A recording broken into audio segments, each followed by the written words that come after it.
atong mahal na Pangulo R. Marcos Jr. Ania si Dato Adlaw nagalive tungod sa mga discrimination Wala ka live.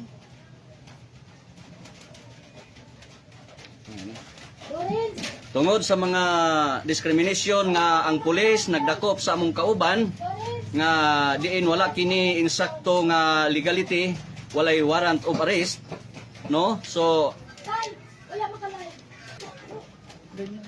so ania kami nagalive karon mahal na Pangulo nga ang hinungdan ni ani tungod kay wala sila mo subay sa legality, wala sila mo comply sa free, prior and informed consent sa rightful owner sa ancestral land. Mauning nahitabo ang mga pamadlak nga karon nga ilaming gisirkuluhan dire ang mga pulis nga wala sila rights, no? Wala sila rights, illegal intervention sila kay assisting run any branches of civil government. Nga among gi-implement ang balaod since time immemorial. Republic Act 8371, IPRA Law of 1997, Divine Customary Law, na under ta sa management sa Federal Tribal Government of the Philippines para sa kalinaw o panaghiusa. Bosa, nanawagan ako sa mahal na Pangulo nga hinaot unta nga makaabot kini kanimo nining taknaa nga wala na kami makalihok diri tungod kay ilang gibantayan ang among mga kauban diri nga mga diplomat nga ilang pandakpon kung makagawas, no? So ang among kauban nga nagpalit lang og tubig gidakop nga walay legal, walay warrant of arrest, no? So hinaot unta nga mahal na Pangulo imo kining maaksyonan aron nga dili mo kaylap ang kagubot sa Surigao del Norte, no? Kay dili na maayo kining ilang gibuhat, wala na mainsakto, dili na insakto ang ilang proseso o tungod kay nan-react sila sa maong panghitabo nga wala nila masabti kini tungod kay ang atong batas karon nga angayan pagasundon is Divine Customary Law nga angayan ma-practice sa uban nga kani atong gi-implement nga para kini kanatong tanan nga maalis kita sa tunglo, no? Maalis ta sa tunglo at kanun pa man sa sumpa. Dahil sa batas, ito po, maalis po tayo sa tunglo.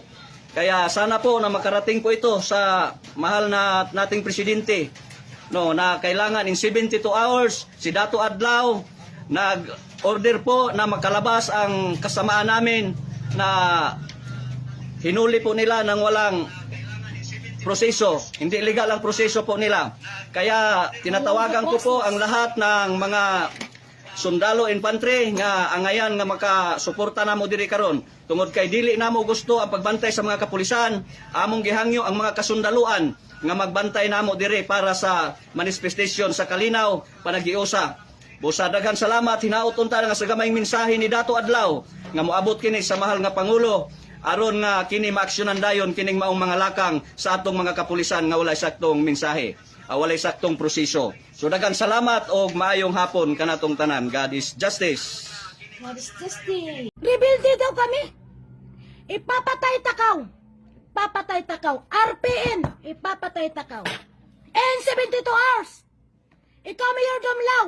Ikaw Hippie Police. Mga bakakong kamo. Nagpa-interview kamo. Ikamo ang nakiusap kay Dato Adlaw. Sabi ni Dato Adlaw, respetuhon pero tuloy-tuloy ang amo pagpadlak. Na kamo ay mag-assist kamo sa amin. Kami ang totoong baidato, kami ang totoong gobyerno. Prime agencies lang kayo. Hindi kami kailangan i-recognize ni sino sa inyo, even the Supreme Court. Recognize kami sa batas sa ipralo sa Panginoon po.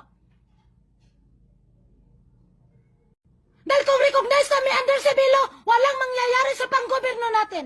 Na tayo tribo ang totoong gobyerno. Dahil mga bayaran yan. Wadcom, na sinasabi nga ang Wadcom, ipapadlak namin, dahil yan ang totoong injustices, pero pasalamatin natin yan. Kaya nandyan na ang justisya po. IPRA Law is the Bible of the tribes. Justice is God, God is justice. A few moments later.